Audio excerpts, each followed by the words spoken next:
Hello everyone, good morning and welcome back to AC canvas to a new video. আশা করি সকলে খুব ভালো আছো আর নতুন একটা দিন, সকলের আজকের দিনটা খুব ভালো কাটুক। তো গতকাল আমি ভিডিওতে তোমাদেরকে জানিয়েছিলাম রোস্টার ক্লিয়ারেন্সের ব্যাপার নিয়ে, বা বিপিএসসির ওয়েবসাইটে রোস্টার চলে এসেছে। তো সেইখানে তোমরা কতগুলো শূন্যপদ রয়েছে, কি ব্যাপার, টিআরই 3.0 সংক্রান্ত সেগুলো সবই দেখেছো।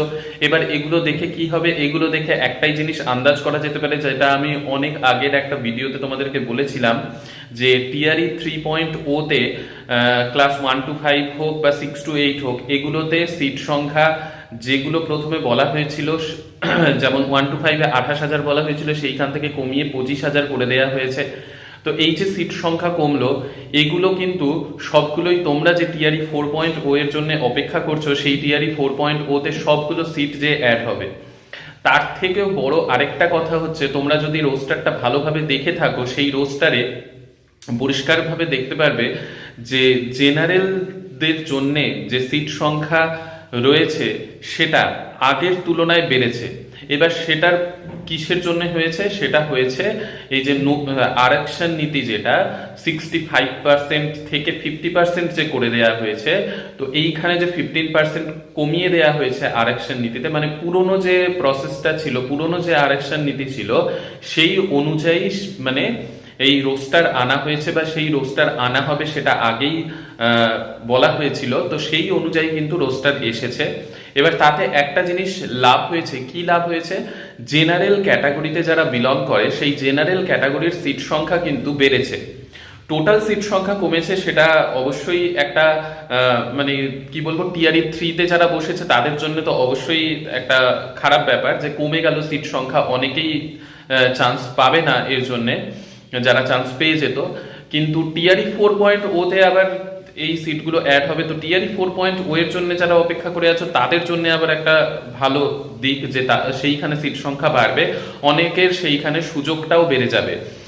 আর আরেকটা জিনিস কি, যেহেতু আদার স্টেট থেকে সকলেই বিলং করছো, যারাই আমার ভিডিওটা দেখছো তারা সকলেই আদার স্টেট থেকে, তো আদার স্টেটের ক্যান্ডিডেটরা সকলেই যেহেতু জেনারেলের মধ্যে পড়বে, তো জেনারেলের সিট সংখ্যা যেহেতু বেড়ে যাচ্ছে এই আরক্ষণের চেঞ্জের জন্য, 65% থেকে 50%-এ যেহেতু আনা হয়েছে এই আরক্ষণকে, তাই জেনারেল ক্যাটাগরিতে কিন্তু সিট সংখ্যা বেড়ে গেছে। তো এইখানে মানে আগে যতটা কম সিট ছিল সেইখান থেকে বাড়লো, যেহেতু অনেকের চান্স পাওয়ার সুযোগটা মানে বাড়ছে, অনেকের চান্স বেড়ে যাচ্ছে। তো এটা একটা পজিটিভ দিক। তো তার জন্যই বলবো, প্রিপারেশন খুব খুব ভালোভাবে নিতে থাকো। আর টিআরই 4.0 যে ডিলে হচ্ছে, টিআরই 4.0 মানে মোট কথা ধরে রাখো নতুন বছরে টিআরই 4.0 হবে। হ্যাঁ, আমি তোমাদেরকে আগেও বলেছি ফেব্রুয়ারিটা টু মার্চ পর্যন্ত ওয়েট করতে হবে। কারণ আরেকটা জিনিস যেটা হচ্ছে, এই যে তোমাদেরকে আমি একটা ভিডিওতে আগে বলেছিলাম যে সক্ষমতা এক্সাম, মানে যারা বহু বছর ধরে 18-20 বছর ধরে চাকরি করে আসছেন, তাদেরকে রাজ্যকর্মীর যে দরজাটা দেয়া হচ্ছে, সেই রাজ্যকর্মী হিসেবে তাদেরকে ফাইনালি যেমন হচ্ছে নিয়োগপত্র দেয়া হয়, সেই রকম তাদেরকে নতুন করে নিয়োগপত্র দেয়া হবে এই 20 তারিখে, নভেম্বর মাসের 20 তারিখে। ঠিক আছে, তো এই যে প্রসেসগুলো এগোচ্ছে, এইবার কিন্তু এই নিয়োগপত্রটা যখনই দিয়ে দেয়া হবে, তখনই ধরে নাও যে বিএসইবি এই যে কাউন্সিলিং নিয়ে, সক্ষমতা এক্সামের কাউন্সিলিং নিয়ে যে বিএসইবির কাজ ছিল, সেটা একটা পার্টের কমপ্লিট হয়ে যাবে। ঠিক আছে, তো সেই ক্ষেত্রে বিএসইবির একটা পার্টের কাজ যখনই কমপ্লিট হয়ে যাবে, বিএসইবি অনেকটা রিল্যাক্স মোডে আসবে, তখন কিন্তু এস্টেটের রেজাল্ট আসবে। ঠিক আছে, ব্যাপারগুলো ভালোভাবে বোঝো। তোমরা অনেকদিন ধরে বলছো যে এস্টেটের রেজাল্ট আসছে না, কত ডিলে হবে, কি হবে, কত। তো এই যে আমি আগেও বলেছিলাম অনেকগুলো প্রসেস চলছে, তার মধ্যে একটা প্রসেস প্রায় কমপ্লিট হওয়ার মানে মুহূর্তে, এখন 20 তারিখে নিয়োগপত্র দিয়ে দেওয়া হবে।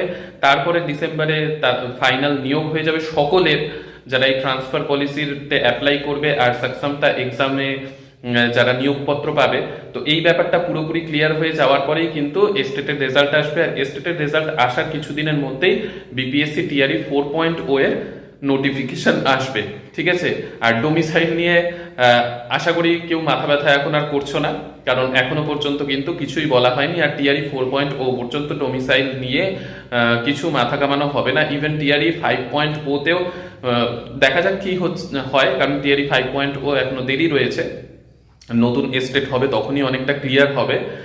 যারা নতুন এস্টেটে বসবে সেই সময় নোটিফিকেশন আসলেই অনেকটা ক্লিয়ার হবে যে ডোমিসাইল টিআরই 5.0 তে লাগু হবে কিনা। তো এই ছিল আজকের ভিডিওতে তোমাদের জানার জন্য যে আনরিজার্ভ ক্যাটাগরি মানে আদার স্টেটের ক্যান্ডিডেটদের জন্য অনেকটাই সুযোগ বাড়ছে।